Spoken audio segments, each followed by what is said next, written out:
ఆ మీడియన్ అంటే ఏంటి, కొన్ని సందర్భాల్లో మీన్‌లో ఏమవుతుందంటే ఎక్స్‌ట్రీమ్ వాల్యూస్ తోటి మీన్ వాల్యూ కరెక్ట్‌గా మనం ఇప్పుడు ఈ ఎగ్జాంపుల్ చూడండి, మనం స్క్రీన్ మీద చూపిస్తున్న ఎగ్జాంపుల్ ఒకసారి చూడండి. ఇక్కడ చూడండి, ఇప్పుడు మీరు లాస్ట్ పర్సన్‌ని చూసినట్టయితే మిగతా వాళ్ళందరికీతో కంపేర్ చేసుకున్నట్టయితే అతని ఎర్నింగ్స్ చాలా ఎక్కువున్నాయి. మీన్‌లో ఏమవుతుంది, ఈ ఎక్స్‌ట్రీమ్ వాల్యూస్ తోటి మీన్ వాల్యూ డిఫర్ అవుతుంది.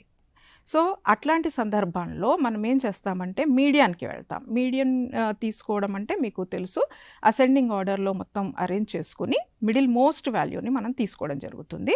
అది మిడిల్ మోస్ట్ వాల్యూ ఒకవేళ మనకి ఉన్న అబ్జర్వేషన్స్ ఆడ్ నంబర్ అయితే మిడిల్ మోస్ట్ వాల్యూ తీసుకుంటాము. ఈవెన్ నంబర్ అయితే మధ్యలో 2 వాల్యూస్‌వి యావరేజ్ తీసుకొని మనం మీడియన్‌ని డిఫైన్ చేస్తాం. సో, కొన్ని సందర్భాల్లో we won't be calculating the things like just మన నంబర్ కౌంట్. ఇప్పుడు ఒక షాప్‌లో ఎక్కువ ఈ ఎగ్జాంపుల్ చూడండి, మీకు స్క్రీన్‌లో చూపిస్తున్న example. Groundnut oil, sunflower oil and palmolein oil, ఈ 3 ఆయిల్స్, డిఫరెంట్ ఆయిల్స్ అవైలబుల్‌గా ఉన్నాయి. సపోజ్ ఆ షాప్‌లో ఎక్కువగా అమ్ముడుపోతున్న ఆయిల్‌ని బేస్ చేసుకొని అతను ఆర్డర్ చేసుకోవాల్సి ఉంటుంది. సో, యావరేజ్ సేల్ ఈ ప్రాబ్లంలో మనకి 19 ప్యాకెట్స్. సో, షాప్ కీపరు ప్రతిదీ 19 స్టాక్ పెట్టుకుంటే కుదరదు, రిస్క్ అవుతుంది. ఎందుకంటే he will run out of sunflower. ఎందుకంటే డిమాండ్ 30 ఉంది సన్‌ఫ్లవర్‌కి.